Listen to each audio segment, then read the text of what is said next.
आपकी love marriage है क्या अरेंज? मेरी दूसरी वाली कि तीसरी? नहीं तीसरी की इसलिए आप नहीं, relationship coach अभी बन तक गए। नहीं की मैंने। कर रहे हैं मतलब हाँ प्लान है। एमी कोच नहीं बना जाता, शादियां प्रैक्टिस करनी से पड़ती आती हैं। है बात। मल्टीपल एक्सपीरियंसेस आपको करने पड़ते हैं, फिर आप एक्सपर्ट हमारे साथ रिलेशनशिप कोच गौहर शरीफ साहब मौजूद हैं। वेलकम टू सुनो पाकिस्तान। कैसे हैं? Thank you. बड़ा सिंपल सा सवाल है, शादी अरेंज करनी चाहिए या लव, या करनी नहीं चाहिए? बारी बारी जवाब देता हूँ इन सारी चीज़ों को। पहली बात यह है कि लव मैरिज जो है वो इस वक्त दुनिया में जो वर्ल्ड में स्टैटिस्टिक्स हैं उनके मुताबिक 45% लव मैरिजेस फेल होती हैं। अच्छा, it ends up in divorce, love marriage. और अरेंज में भी तो बहुत से आ रहे हैं। 6% दुनिया में जो 6%। अरेंज्ड मैरिजेस हैं वो सिर्फ 6% फेल होती हैं, विच एंड अप इन डाइवोर्स। अच्छा, अब्यूज़ में रहना एक अलग चीज़, दोनों में अब्यूज़ होती है। जो डोमेस्टिक वायलेंस है वो दोनों में होता है। तो ये कहना गलत है कि जी लव मैरिज में ज़्यादा है या अरेंज्ड मैरिज में ज़्यादा है। अब्यूज़ जो है वो दो पार्टनर्स पे डिपेंड करता है। गौर साहब, अगले सवाल से पहले मैं अपने व्यूवर्स को एक अनाउंस कर दूं एक चीज़ कि हमारा नंबर टीवी स्क्रीन पर है, आप कॉल कर सकते हैं इस सेगमेंट के दौरान, और हमारे रिलेशनशिप एक्सपर्ट, रिलेशनशिप कोच हमारे साथ मौजूद हैं। आपका जो भी मसला है, जो भी सवाल है, आप लाइव पूछ सकते हैं। तो गौर साहब, पाकिस्तान की जब हम बात करते हैं, दुनिया में तो 45% आप रेशो बता रहे हैं, पाकिस्तान में क्या ट्रेंड है? पाकिस्तान में भी ऐसा ही है। उसकी वजह ये है कि जो लव पाकिस्तान में ज्यादा होती है अरेंज है, तो फिर देखें जो वर्ल्ड वाइड ट्रेंड है, जो वर्ल्ड वाइड स्टैटिस्टिक्स हैं उनके मुताबिक जो लव मैरिजेस हैं वो 40-45% फेलियर होता है। ठीक है। अच्छा, अब उसमें उसकी वजह क्या है? उसकी वजह बेसिकली ये है कि लविंग एंड लिविंग ये दो अलग-अलग चीज़। अच्छा, हमारे साथ हमारे कॉलर मौजूद हैं और तकरीबन रोज ही हमें कॉल करते अच्छा। हैं। कुर्बान अली चाचड़ चाचड़ घोटकी साहब। से। कुर्बान, कैसे हैं आप? कॉल कैसे मिल जाती है आपकी? जी अल्हम्दुलिल्लाह, अल्लाह पाक का एहसान है जी। मैं तो सुबह सुबह को जैसे स्क्रीन खोलता हूँ तो माशाल्लाह आपका प्रोग्राम बहुत अच्छा चलता है, तो मेरे दिल थैंक यू। बहुत खुश है बहुत जी, शुक्रिया। इसलिए हमें मैं बड़ी आपको खुशी कॉल होती है कि करता हूँ। आप देखते हैं हमारा प्रोग्राम और फिर इस तरह से अल्लाह आप पाक सराहते आपको हैं। खुश रखे, अल्लाह पाक आपको सलामत रखे। आपको भी अल्लाह पाक खुश रखे जी। क्या सवाल है आपका? जी सवाल मेरा ये है कि मेरी भी ऑलरेडी जो है ना 2 शादियां हुई है। एक मेरी जो है ना अरेंज मैरिज है और दूसरी जो है ना लव मैरिज है। मेरी माशाल्लाह दोनों सही चल रही है। आपकी लेकिन ये है कि पहली love अरेंज थी marriage या में- पहली लव थी? पहली अरेंज, नहीं, दूसरी लव। पहली अरेंज थी, पहली अरेंज। अच्छा, देखो, मुझे पता था। पहली अरेंज, दूसरी लव मैरिज। और और सवाल दोनों क्या? अच्छी चल रही हैं। जी जी अल्हम्दुलिल्लाह। बस तो सवाल ये क्या है love कि लड़ाई marriage करवानी वाले- है? लव मैरिज वाली में थोड़ा बस गुस्सा ज्यादा है, इसलिए मैंने कहा आपसे पूछ ले कि गुस्सा कैसे कम करे। अच्छा ये पूछ लेते हैं। देखें, लव मैरिजेस में जो है ना वो एक्सपेक्टेशन ज़्यादा होती है। दोनों आपने वादे पार्टनर्स भी तो की। बड़े किए होते हैं। दोनों पार्टनर्स की एक्सपेक्टेशन बहुत ज़्यादा होती है और आम तौर पे ये ख्याल होता है कि मैं इसको मना लूँगा या मैं इसको मोल्ड कर लूँगा। मोल्ड कर। तो वो खा लड़के के जहन में ये ख्याल हो या लड़की के जहन में हो, वो हालांकि आपस में जानते भी हैं एक दूसरे को, क्लास फेलोज भी रहे होते हैं या वर्किंग कोलीग्स ऐसे रहे ही। होते हैं, फिर they enter into a relationship और फिर उनकी शादी होती है, लव मैरिज। लेकिन वो ब्रेकअप हो जाता है या बात डाइवोर्स तक चली जाती है। उसकी बेसिक रीज़न ये होती है कि एक्सपेक्टेशंस बहुत ज़्यादा होती है। मैं जो बात अभी कर रहा था, लविंग और लिविंग दो अलग चीज़। जी, आप किसी से प्यार कर सकते हैं, किसी से मोहब्बत कर सकते हैं, किसी की याद में आप बेकरार हो सकते हैं, लेकिन उसके साथ रह सकते हैं कि नहीं? रहने के लिए आपको एडजस्टमेंट करनी है। वो फिज़िकल चीज़ है। उसमें मिसाल के तौर पे कि कमरे में एसी 16 डिग्री पे चलेगा या 25 डिग्री पे चलेगा, ऐसे ही है। ठीक है। टीवी का कौन सा चैनल देखा जाएगा, लाइट ऑफ जाएगा। करो। लाइट ऑफ होगी, लाइट ऑन होगी, वॉशरूम में पहले कौन जाएगा, बाद में कौन बच्चों वाली जाएगा। ये सारी चीज़ें जो हैं ये इरिटेंट्स बनती लेकिन हैं। गौर साहब, इसको अगर आसान अल्फाज में आप बताएं हमारे व्यूवर्स के लिए कि नार्सिसिस्ट बिहेवियर कैसे पता चलेगा कि ये थोड़ा कुछ लोग जो हैं Narcissist वो behavior। सारों को तंग करते हैं, उनकी हर बात में नुक्ताचीनी करते हैं, किसी बात की उनको खुशी नहीं होती और इतना अगले को तंग कर देते हैं, जिच कर देते हैं कि वो शख्स सोचने पे मजबूर हो जाता है कि ये प्रॉब्लम मुझ में ही है। वो इंटेलिजेंट होते हैं, इतने मैनिपुलेटिव होते हैं कि वो दूसरे को रियलाइज़ करा देते हैं कि प्रॉब्लम तुम में है, मुझ में नहीं है। तो अक्सर जो मेरे पास कपल्स आते हैं कपल थेरेपी के लिए, हस्बैंड यही कह रहा होता है कि ए पागल है, हालांकि जब मैं उसकी स्टोरी सुनता हूँ तो पता चलता है कि husband ही पागल पागल किसने है। किया, सही सही। ठीक है ना।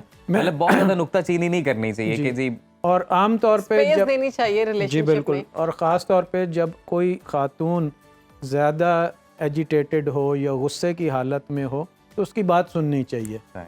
आम तौर पे एक जो देखने में आई है चीज़ मुशाहिदे में, वो मर्द हजरात ये करते हैं कि मैंने तो सिर्फ टीवी लगा लिया था या मैंने तो लैपटॉप ऑन कर लिया था, तुम्हें क्या मसला? तो वो ये समझते हैं कि शायद मैंने ये सिचुएशन हैंडल कर ली। उस वक्त बेहतरीन चीज़ ये होती है कि आप सुने बात, वो बात क्या करना सर चाहती आपकी लव मैरिज है क्या अरेंज? मेरी दूसरी वाली कि तीसरी नहीं, तीसरी की इसलिए आप नहीं, relationship coach अभी बन तक गए। नहीं की मैंने। कर रहे हैं मतलब? हाँ, प्लान है। प्लान एमी कोच नहीं बना जाता, शादी प्रैक्टिस से होती है बात। मल्टीपल एक्सपीरियंसेस आपको करने पड़ते हैं फिर आप एक्सपर्ट बनते हैं। वैसे आपको एक बात बताऊं कि वर्ल्ड वाइड जो इस वक्त स्टैटिस्टिकल डाटा है, जिनकी पहली मैरिज नाकाम होती है, जिसकी रेशो दुनिया में कोई 45% है, उनकी दूसरी मैरिज भी फेल हो जाती है। अच्छा उसकी जो रेशो है वो 65 है। अच्छा, अब इसका हल क्या है? हाँ, अगर बिल्कुल। 2 पार्टनर्स हैं, उनमें से एक मसला कर रहा है, एक रहना चाहता है और वो इरिटेट हो रहा है उसकी छोटी छोटी बातों से, हल क्या है? कैसे वो अपने हस्बैंड को या हस्बैंड अपनी वाइफ को मोल्ड कर सकता है रिलेशनशिप में?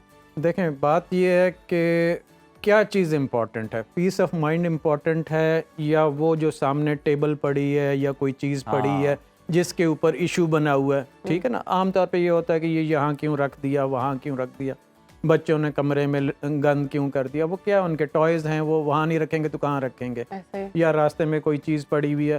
तो एक हमारे मर्दों में एक ख़ास आदत है, आते साथ ऑफिस से वो अपने ऑफिस का जितना भी जो बर्डन है वो ऑफलोड घर में कर देते हैं, जो फ्रस्ट्रेशन है, जो भी उनकी। इसी तरह से जो वर्किंग वुमेन ख़वातीन हैं वो भी आते साथ वो मेड को डांटना शुरू हो जाएंगी या वैसे कुछ हो जाएगा।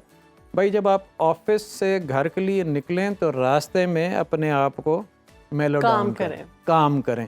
जब घर में दाखिल हों तो ये एक अलग एक दुनिया, इसका उससे ताल्लुक नहीं है। गौर साहब, आपको लगता नहीं है कि रिलेशनशिप में अगर कोई एक शख्स किसी दूसरे की बात मानना शुरू कर दे, चाहे वो अगला बंदा सही बात कह रहा हो, तो एक ईगो हर्ट होना शुरू हो जाती है कि हर बार मैं ही क्यों मानूं? देखें, ये मसला भी आ जाता है। देखें, डिफरेंट टाइप्स होती हैं रिलेशनशिप्स की। एक होती है सेल्फिश लव। सेल्फिश लव ये है कि मेरी ज़िंदगी, मेरी कार, मेरा बैंक बैलेंस, मेरी नौकरी, मेरी लाइफ, सही। आपके लिए आपकी नौकरी, आपकी लाइफ, आपकी जॉब, आपकी कार, मेरा टाइम, जिम, जकूज़ी। सही।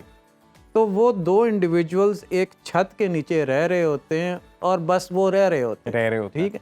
एक होता है सेल्फ लेस लव, हाँ, कि मैं फना तेरे पे, और दूसरा भी कहता है कुछ अरसे के बाद मैं फना तेरे पे, ठीक है ना।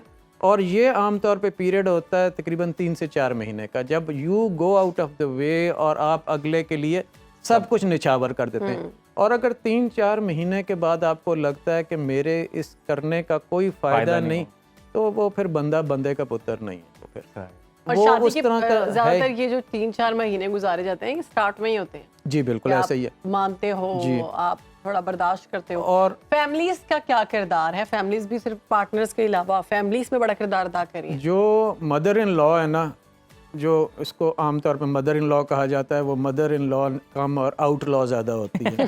तो वो जो हैं वो उनकी कोशिश होती है कि बहू को किसी तरह से फेल किया जाए।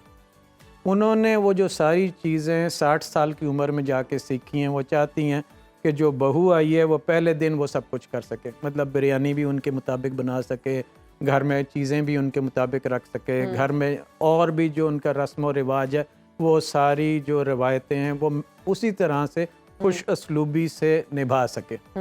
अब वो जब ब्याह के खुद आई थी, जब उनकी उम्र 20-22 साल थी, तो हो सकता है उनको भी ये सब कुछ ना आता हो।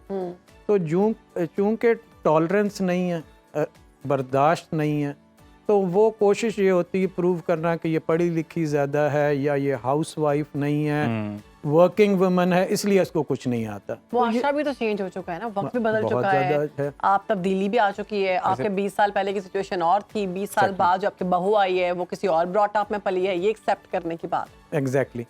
देखें, जब हमारे मुल्क में एक ये बड़ा ट्रेंड है कि हमने बहू लेडी डॉक्टर लेके आना। आप ढूंढते रहते हैं 2 साल, लेडी डॉक्टर जब मिल जाती है तो पहला काम उसको ये करते हैं कि हमने से नौकरी नहीं करानी।